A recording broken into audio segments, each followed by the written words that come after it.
Assalamualaikum warahmatullahi wabarakatuh. Bismillahirrahmanirrahim.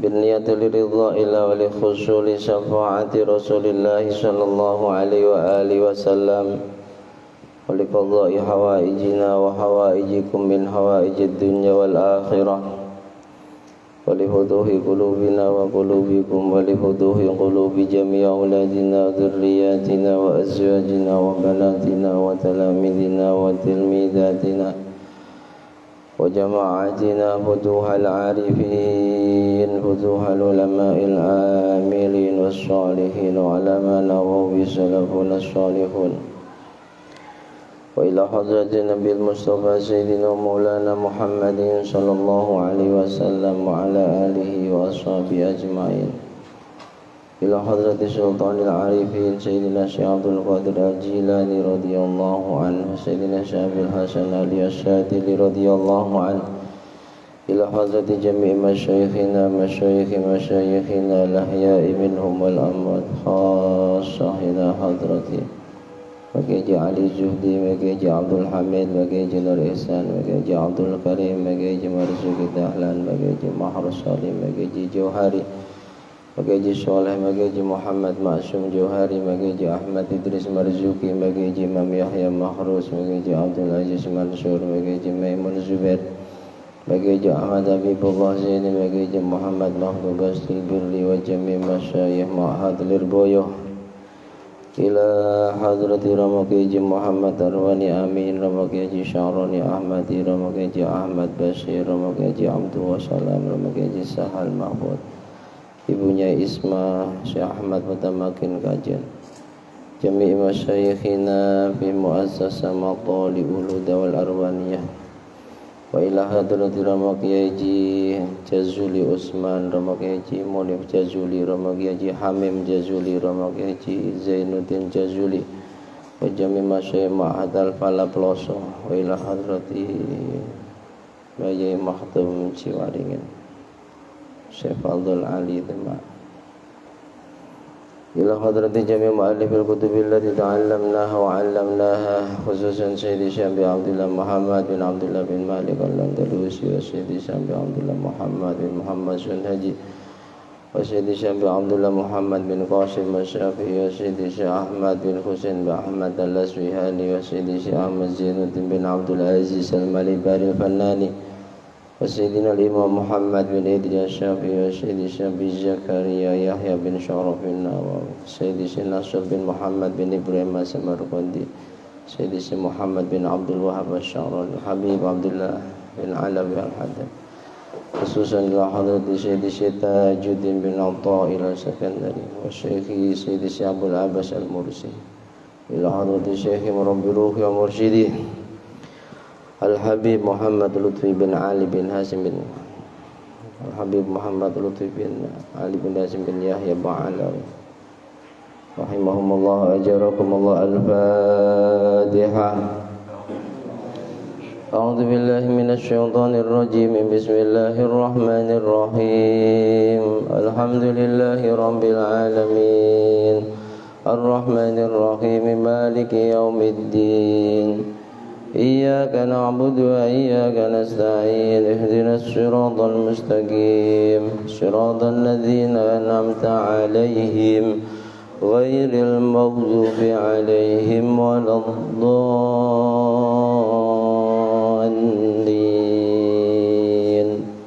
رب اغفر لي ولوالدي وللمؤمنين آمين.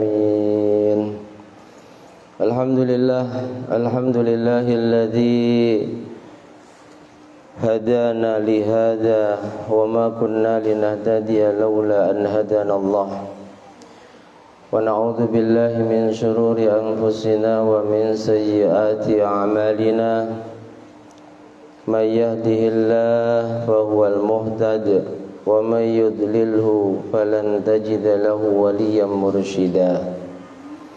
Allahumma shalli wa sallim wa barik wa tarahham wa tahannan ala sayyidina wa maulana Muhammadin sallallahu alaihi wasallam sahibi syafa'ah wa ala alihi wa ashabihi wa man tabi'a hudahu wa sunnatah. Subhanaka la ilma lana illa ma 'allamtana innaka antal alimul hakim. Rabbi shrah li sadri wa yassir li amri wahlul 'uqdatam min lisani yafqahu qawli. Amin. Amma ba'd.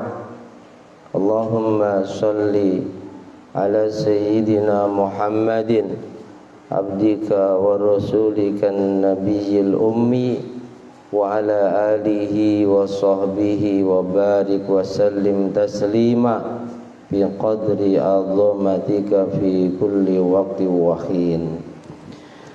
Al-Mukarram wal Muhtaram yang sama-sama kita hormati, kita muliakan, sahibil fadilah, beliau sahabat kami, guru kita semua yang mulia, Ki Haji Agus Salim Haikal selaku pengasuh Pondok Pesantren Al-Utsmaniyah Kota Batam, segenap jajaran asatidah Pondok Pesantren Utsmaniyah yang juga sangat kami hormati, kami muliakan, santriwan santriwati yang kami cintai, sayangi dan banggakan, bapak-bapak, ibu-ibu, hadirin wal hadirat jamaah sekalian yang mengikuti kajian rutin kitab hikam setiap Ahad malam Senin yang juga sangat kami hormati, kami muliakan.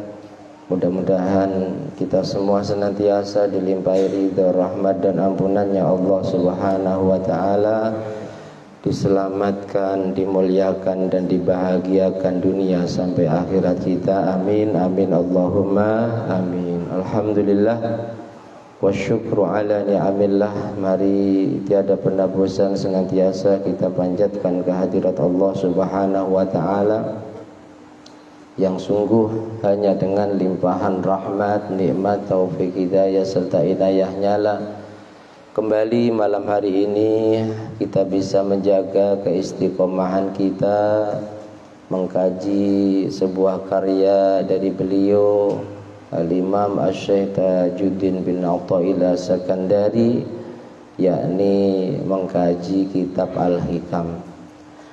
Bapak Ibu hadirin hadirat jemaah sekalian yang dirahmati Allah, malam hari ini kita memasuki hikmah atau makalah atau nasihat yang ke-13. Benar ya? Ke-13. Bismillahirrahmanirrahim. Qala al-muallif rahimahullahu ta'ala wa nafa'ana bihi wa bi ulumihi wa bi asrarihi wa bi anwarihi fid dharaini amin.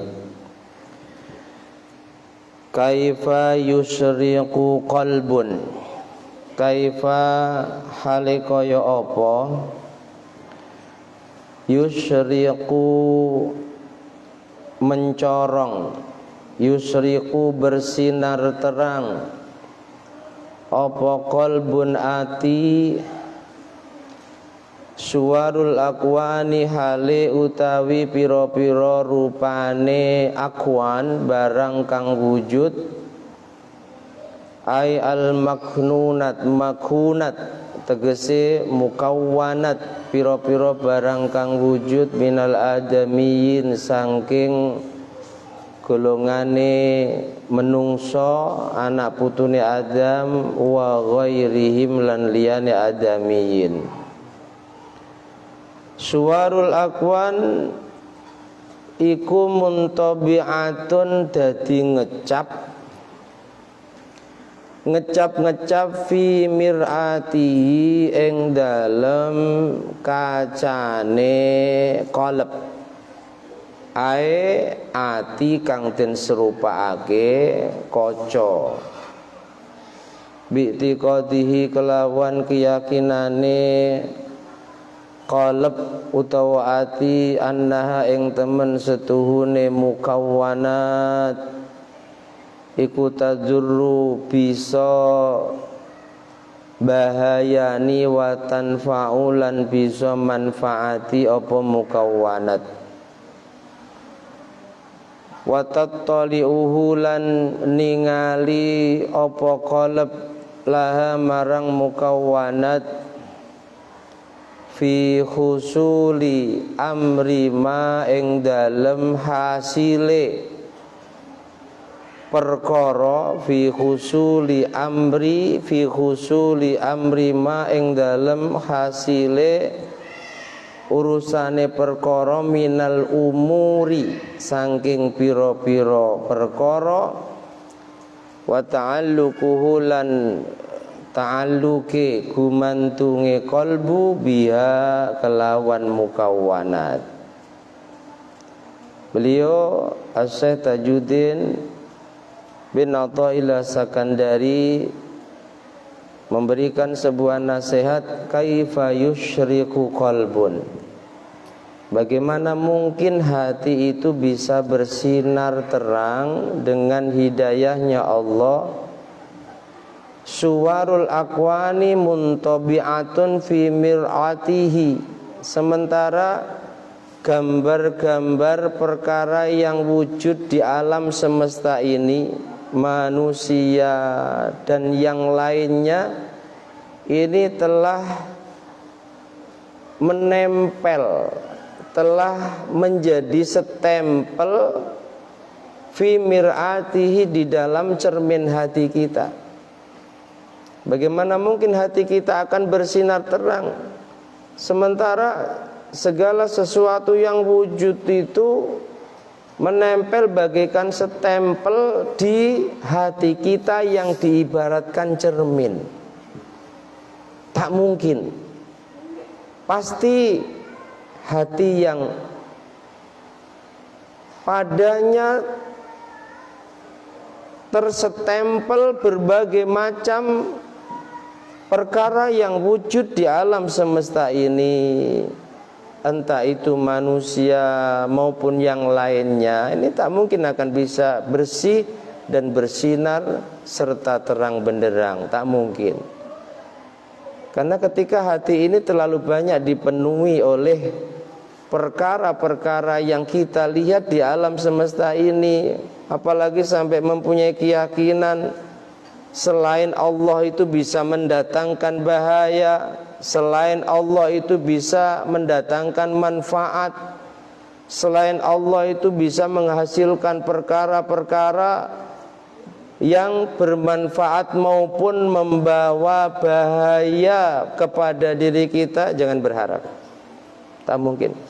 Harus dibersihkan. Harus dibersih.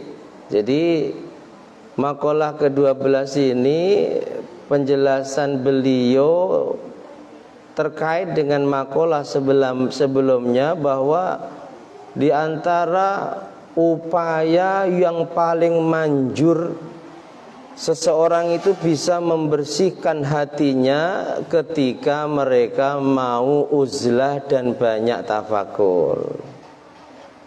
Uzlah menyingkirkan diri kita dari manusia, yang dalam prakteknya ini ada yang memang meninggalkan keramaian manusia, tinggal di gunung, tinggal di tempat sepi, tinggal di gua-gua. Ada yang dalam prakteknya karena mereka ini orang-orang yang juga dibutuhkan oleh masyarakat ilmunya, yang uzlah hatinya tapi fisiknya tetap berkumpul dengan manusia, dan itu sulit.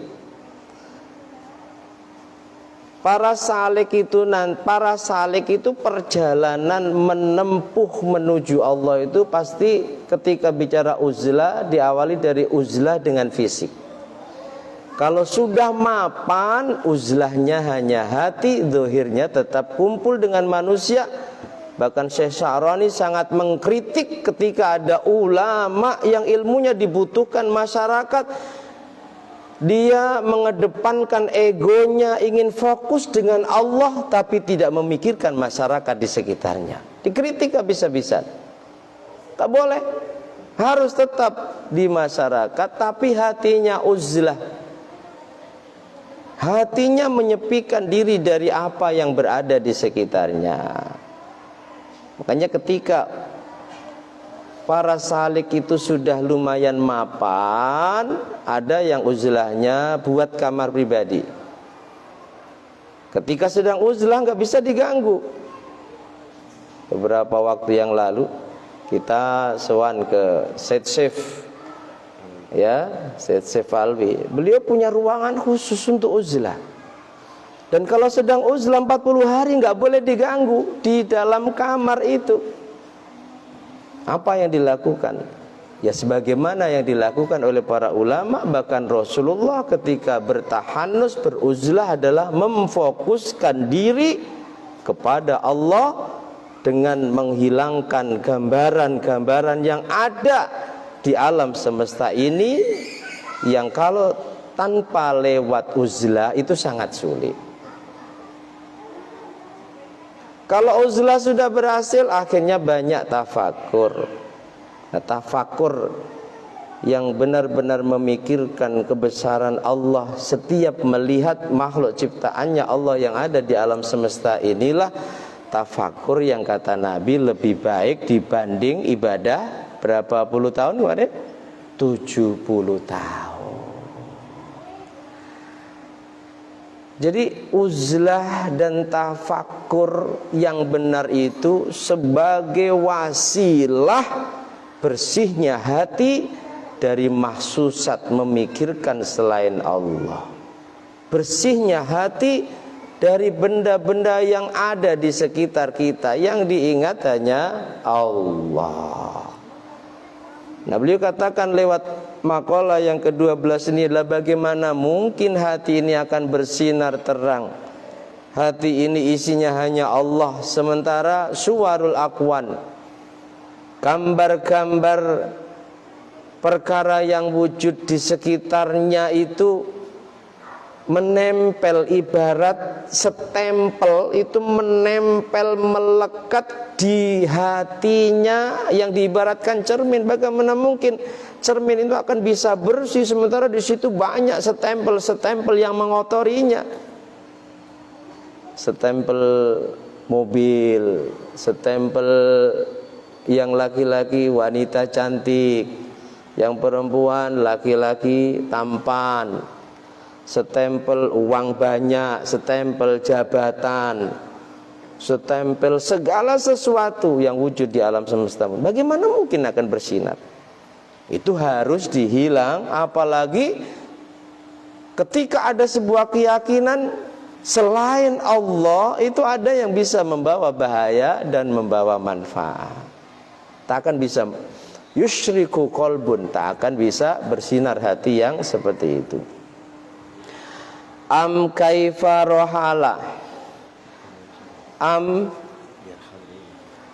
kaifa yarhalu, ini terputus, hilang ya-nya. Ya. Rohala fi'il madinya, yarhalu. Am kaifa utawa hale kaya apa yarhalu bakal budal apa ati, ayasiru tegese lumaku apa ati, ilallahi maring Allah, wa huwa hale utawi ati iku mukabbalun den bondo ai muqayyadun tegese den bondo bisyahwatihi kelawan piro-piro syahwati qalbu ai an-nafsiyah.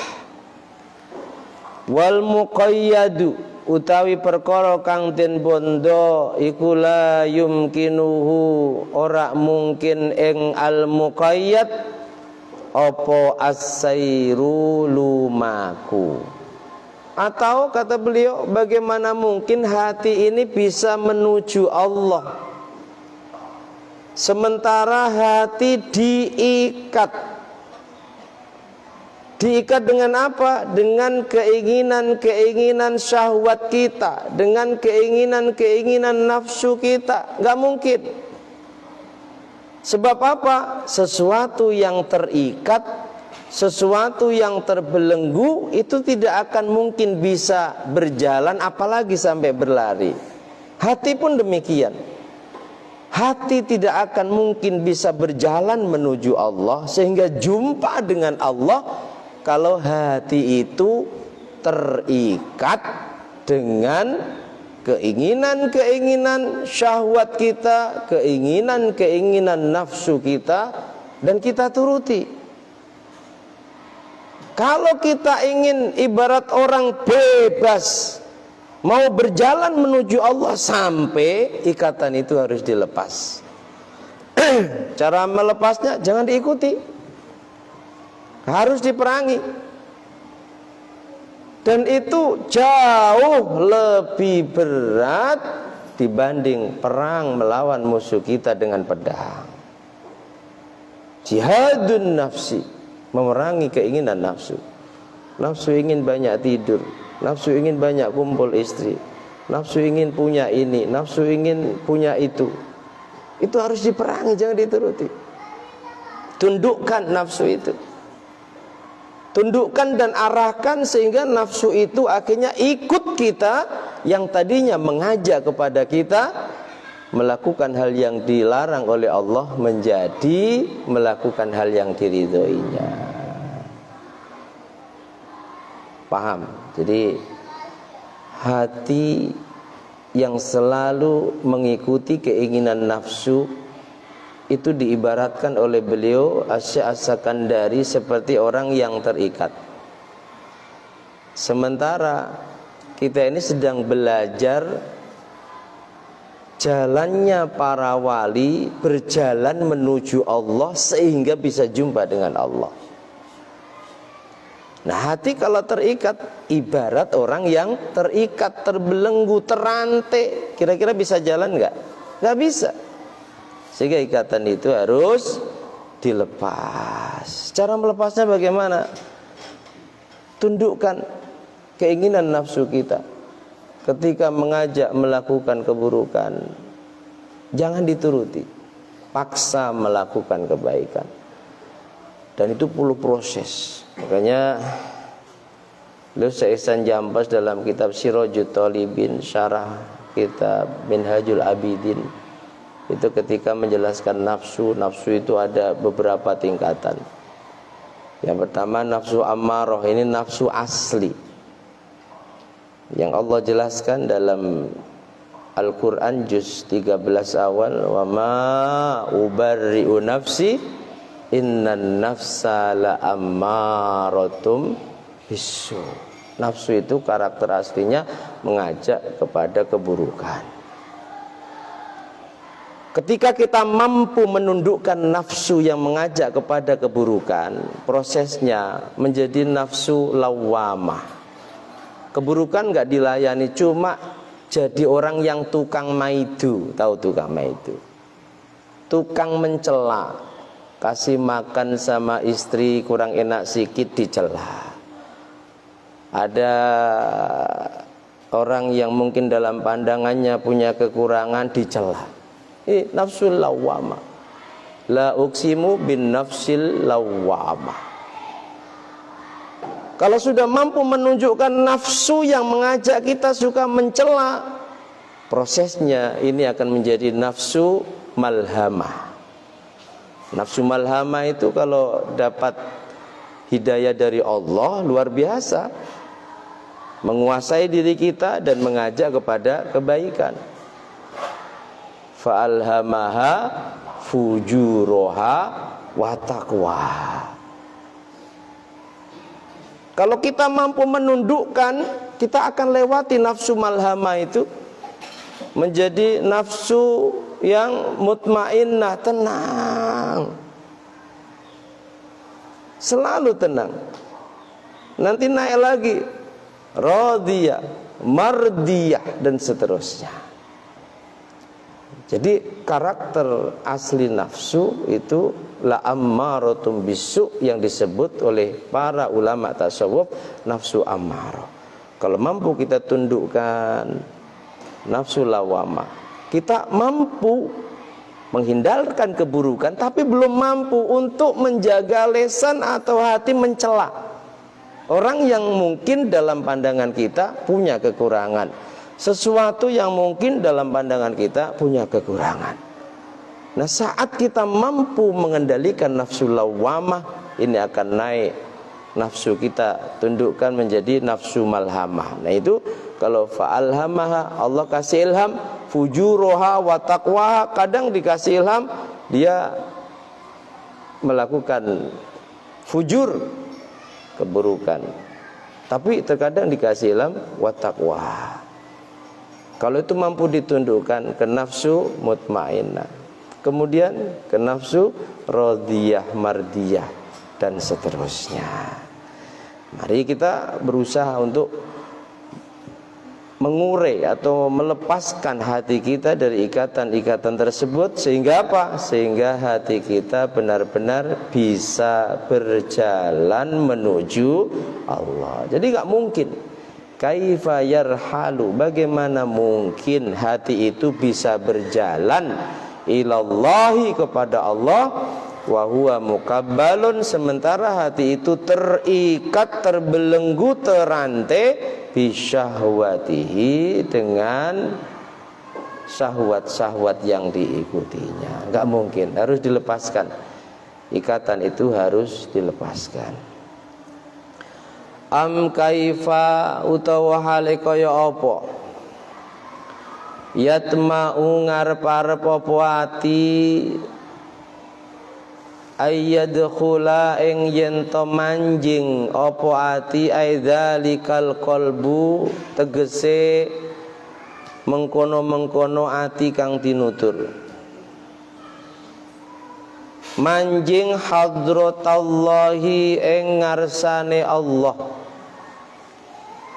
bi ayyu syahidahu, gambare yen to nekseni apa ati ing Allah, am kaifa wa huwa hale utawi ati iku lam yatatahhar, ora dadi suci apa ati, min janabati ghaflatihi, ghaflatihi boleh, saking laline ati kang den padhaake karo jinabat, saking jinabat kang ya iku laline ati. Ai min ghaflatihi, tegese saking pira-pira laline ati, asyabihati kang den serupaake apa ghafalat bil janabah, kelawan jinabat, nanggung hadas gede. Fakama yumnau, koyok mongko koyok oleh den cegah, den larang sapa al junubu wong kang junub, den cegah den larang min dukhulihi, saking manjingi junub, al masjida ing masjid. Kadzalika hale koyok mengkono-mengkono kang tinutur, ay yamna'u atau yumna'u, yumna'u den cegah den larang sapa man wong, istawalat kang nguasani, alaihi ing atase man apa al ghaflatu lali, min dukhuli hadratir rabbi, saking manjinge, saking manjing ana ing ngarsane pangeran. Am kaifa yatma'u, atau bagaimana mungkin yatma'u ayyadkhula hadratallah, hati itu bisa merasakan duduk di hadapan Allah, masuk di hadapan Allah, dalam pengertian hati selalu menyaksikan Allah, menyaksikan kemahabesaran dan kemahakuasaan Allah. Bagaimana mungkin hati itu bisa seperti itu? Wa walam yatatohar min janabati ghaflati, sementara hati tidak dibersihkan dulu dari perkara-perkara yang bisa melalaikannya kepada Allah, yang disamakan dengan jinabat. Ibarat Allah itu masjid. Tak mungkin orang yang menanggung hadas besar bisa duduk dan berada di dalam masjid. Sehingga kalau kita ingin merasakan hati kita masuk kepada Allah dalam pengertian benar-benar memberikan kesaksian, sebuah keyakinan bahwa Allah itu zat yang maha kuasa, maha segalanya, maka harus dibersihkan dulu jinabat kita. Nah, jinabat ini apa? Ibarat orang nggak boleh masuk masjid kalau tidak suci dulu. Kalau orang jinabat harus mandi. Kalau hati sedang junub, maka perkara-perkara yang bisa melalaikannya dari Allah itu harus dihilangkan. Harus berusaha semaksimal mungkin zikrullah. Ingat Allah, nggak ingat yang lain. Dilatih dengan proses yang sangat lama. Ketika hati ini ingat selain Allah, ini bertobat. Padahal sebenarnya itu nggak berdosa. Tapi untuk para salik itu dianggap dia sedang menanggung hadas besar. Jangan berharap kalau hati itu tidak dipaksa selalu ingat Allah sehingga dia lali Allah. Berharap hati itu bisa ayyadkhula hadrat Allah, bisa masuk kepada Allah. Gak mungkin. Di para wali seperti itu. Setiap ingat selain Allah, ini beristighfar seakan-akan melakukan dosa besar. Secara syariat gak berdosa, tapi bagi orang yang ingin benar-benar menuju Allah dan ingin berhasil, maka jinabat berupa lalainya hati dari Allah ini harus disucikan. Cara mensucikannya, paksa selalu ingat Allah. Makanya di antara zikiran yang selalu disenandungkan para walinya Allah itu adalah zikiran Hasbi Rabbi Jallallah ma fi qalbi ghairullah Nur Muhammad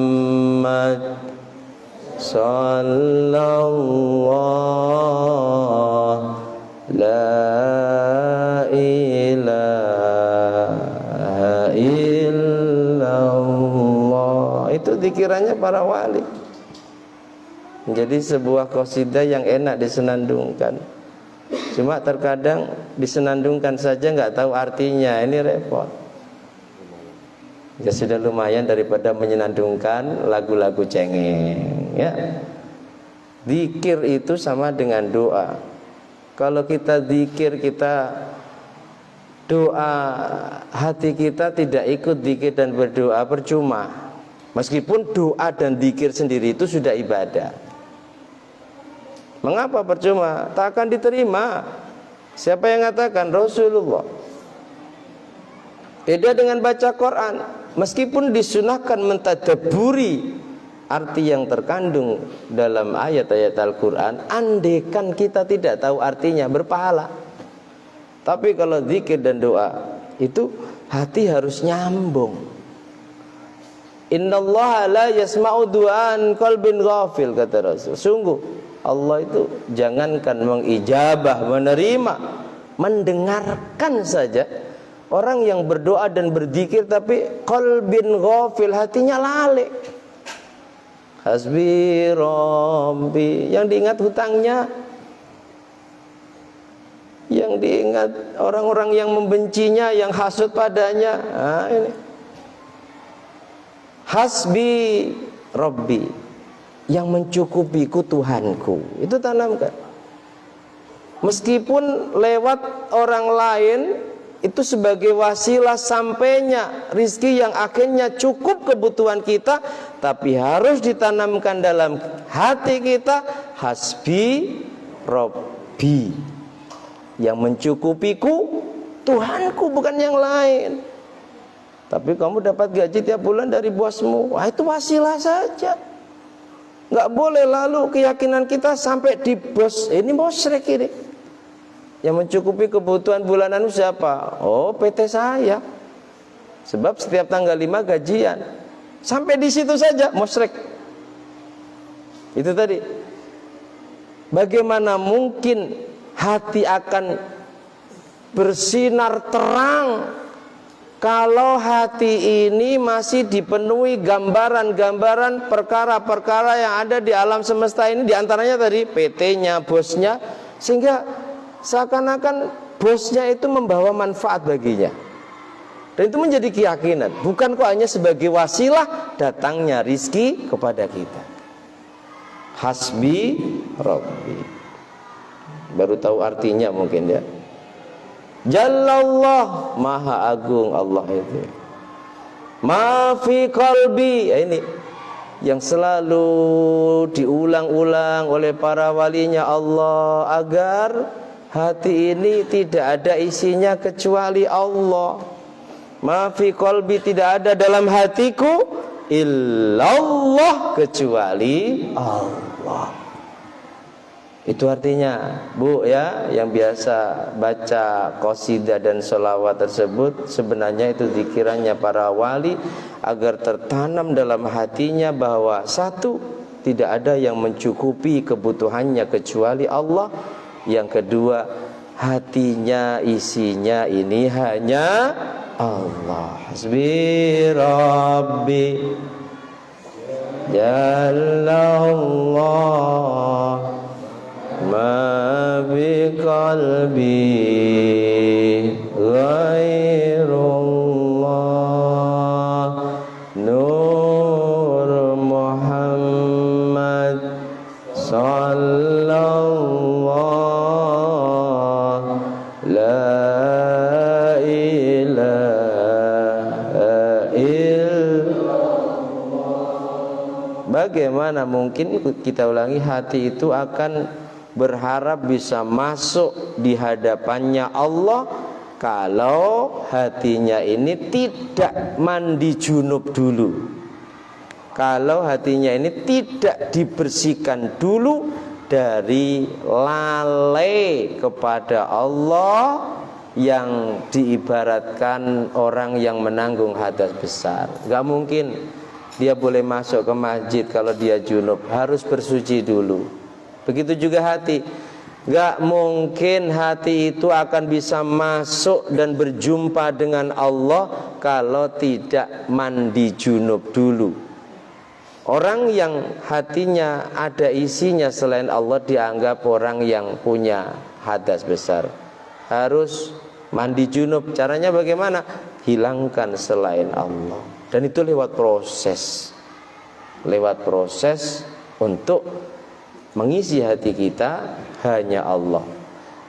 Yumna'u man istawalat 'alail ghaflah. Dan gak mungkin orang yang hatinya dikuasai dengan kelalaian-kelalaian min dukhuli hadratir Rabb, kelalaian-kelalaian dari ingat Allah, lalu hatinya bisa masuk berhadapan dengan Allah. Lanjutnya, kaifa. Ini sebenarnya satu makalah, cuma panjang. Kaifa utawa kaifa hale kaya apa, yarju ngarep-arep apa ati, ayyafhama ing yen to paham apa ati, taqaiqal asrar ing pira-pira lembute pira-pira rahasia, ing rahasia kang den serupakake perkara kang lembut lan samar oleh wahya utawi asrar iku al ulumu pira-pira ilmu ad-daqiqatu kang lembut allati rupane ulumud daqiqah taritu kang tumeka apa allati ala qulubil arifin ing atase pira-pira atine arifin, wong kang kenal Allah, wong kang makrifat marang Allah. Wa huwa hale utawi ati iku lam yatub ora tobat opo ati min hafwatihi sangking piro-piro keluputane ati. Wa hiya utawi hafwati utawa hafwatu iku ma perkara yasduru kang nampak apa ma minhu sangking ati minal ma'asi sangking piro-piro maksiat la angqasdin ora sangking sejo. Wa inna ma ta'ajjaba angin pastine gawa sapa al musannifu pengarang kitab hikam Syekh dari min dalika saking mengkono-mengkono kang tinutur ae kaifa yarju ayyafama lima krana perkara fihi kang iku tetep ing dalem minal jam'i saking ngumpulake bainal addadi ing dalem antarane perkara kang perlawanan.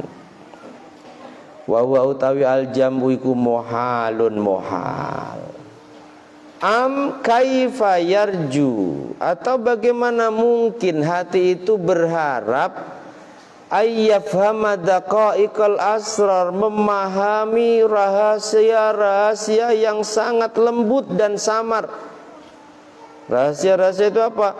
Ilmu-ilmu yang sangat lembut dan samar yang ilmu itu Allah anugerahkan dalam hati para kekasihnya.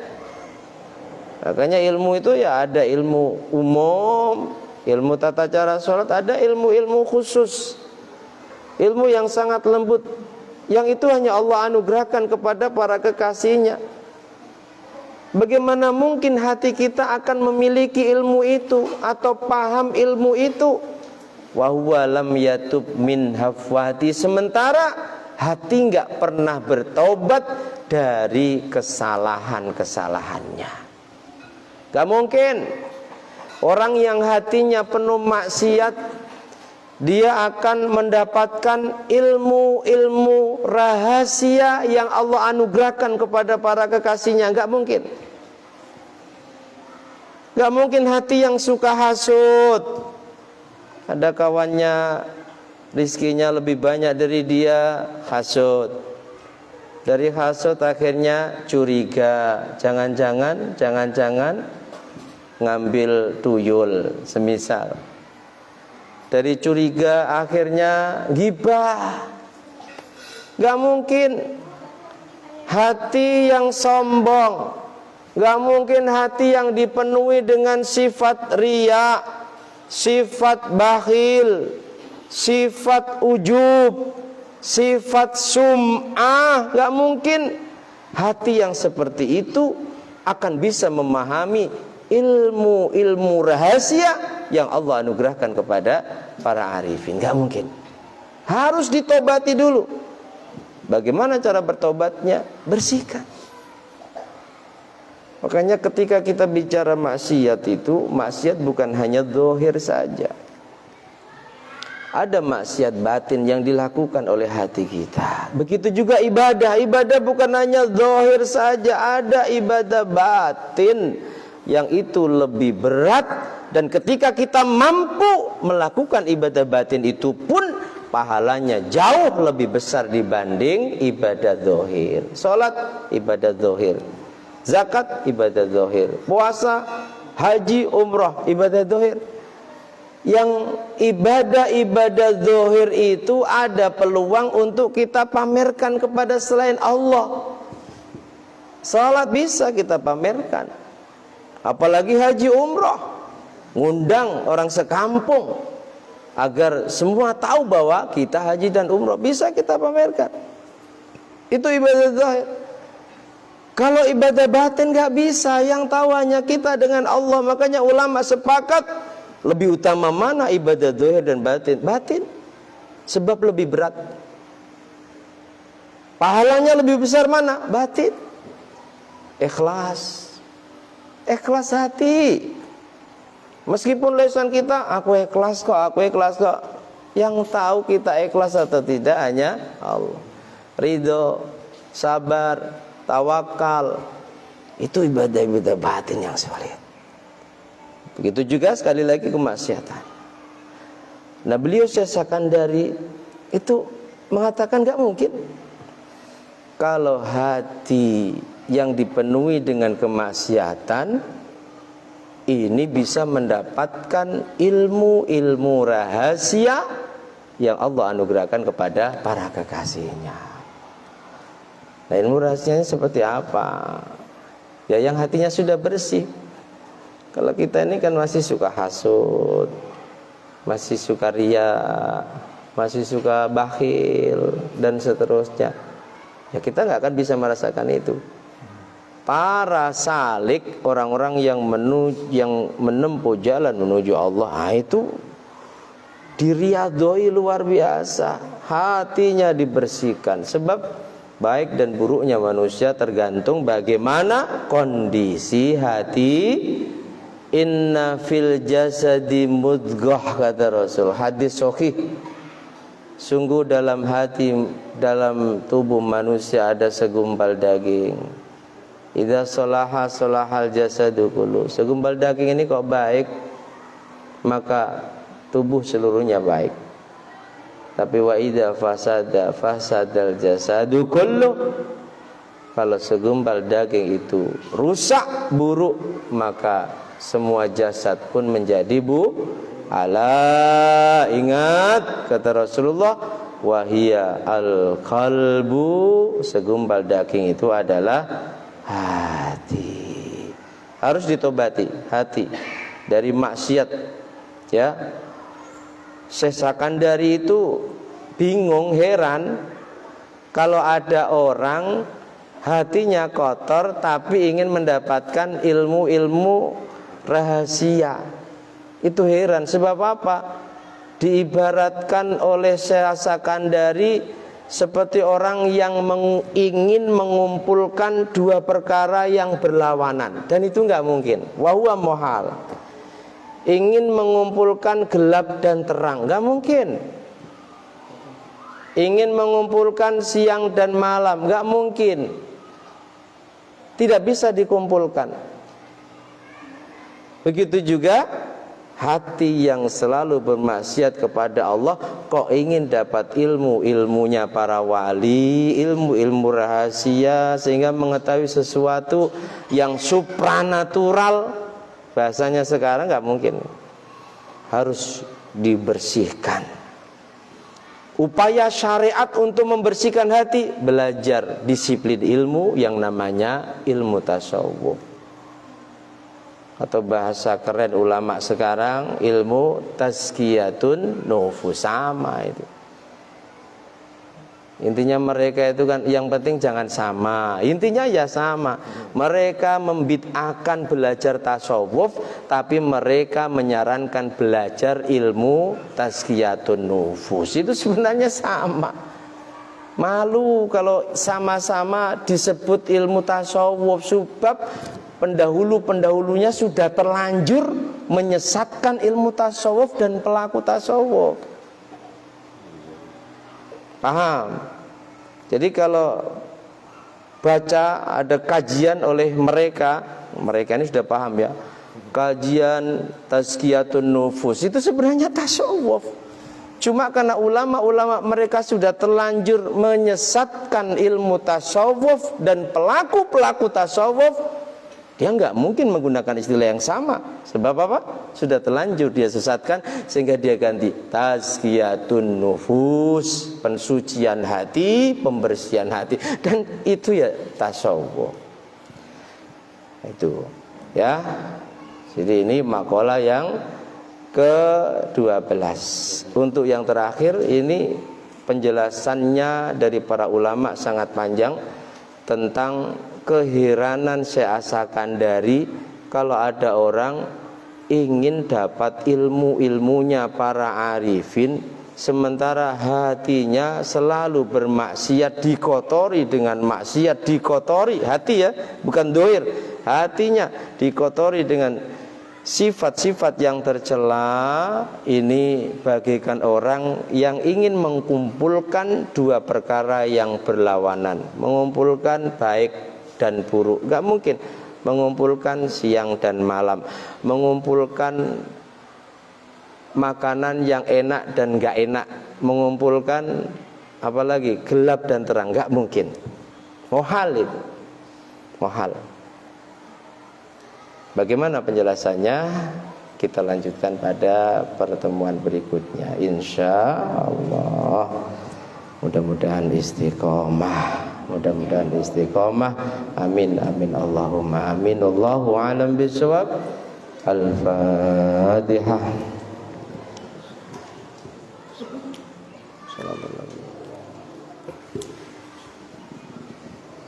A'udzu billahi minasyaitonir rajim. Bismillahirrahmanirrahim. Allahumma shalli ala sayyidina Muhammad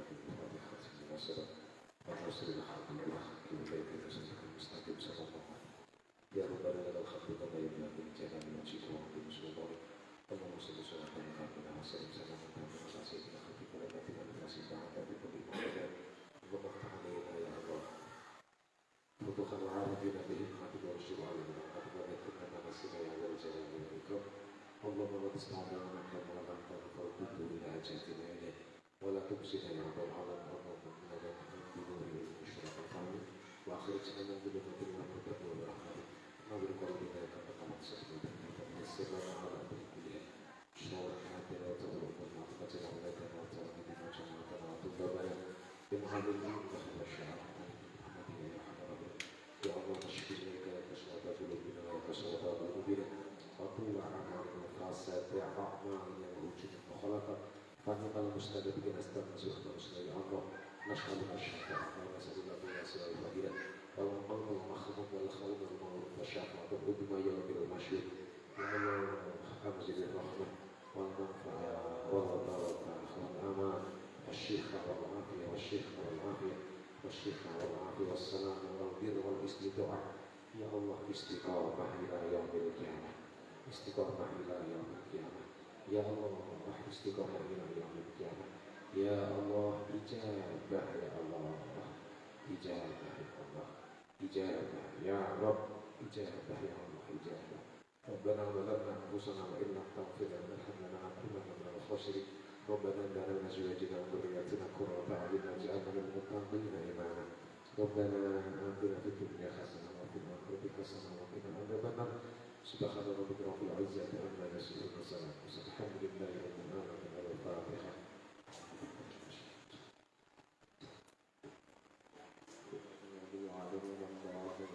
مولاي صل وسلم دائما أبدا على حبيبك خير الخلق كلهم هو الحبيب الذي ترجى شفاعته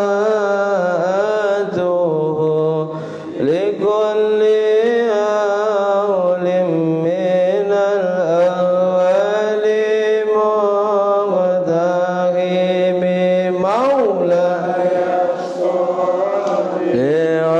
وسلم دائما أبدا على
مقاصدنا لا مقصود عندنا إلا أنت ربنا واغفر لنا ما مضى يا واسع الكرم من كثرة الذنوب فاغفرها يا منعم رحمن يا رحيم ارحمنا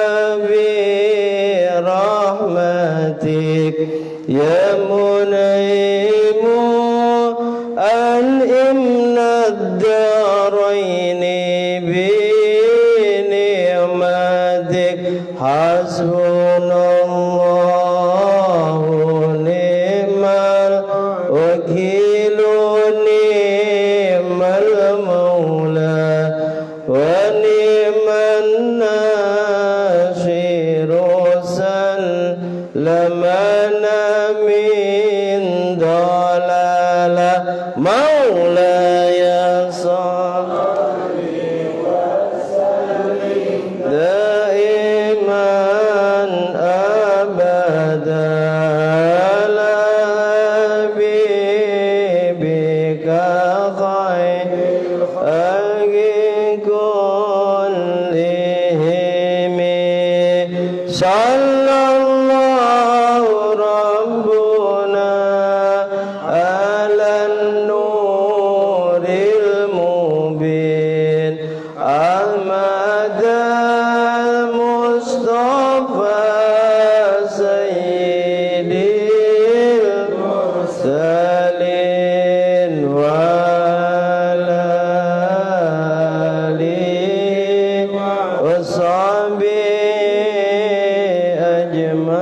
أجمعين بسم الله الرحمن الرحيم والعصر إن الإنسان لفي خسر إلا الذين آمنوا وعملوا الصالحات وتواصوا بالحق وتواصوا بالصبر بسم الله الرحمن الرحيم والعصر إن الإنسان لفي خسر إلا الذين آمنوا وعملوا الصالحات وتواصوا بالحق وتواصوا بالصبر بسم الله الرحمن الرحيم والعصر إن الإنسان لفي خسر إلا الذين آمنوا وعملوا الصالحات وتواصوا بالحق وتواصوا بالصبر سبحانك اللهم وبحمدك أشهد أن لا إله إلا أنت أستغفرك وأتوب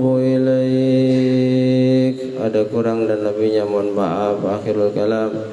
Wallahul muwaffiq ila aqwamit thoriq wal 'afwu minkum. Assalamualaikum warahmatullahi wabarakatuh.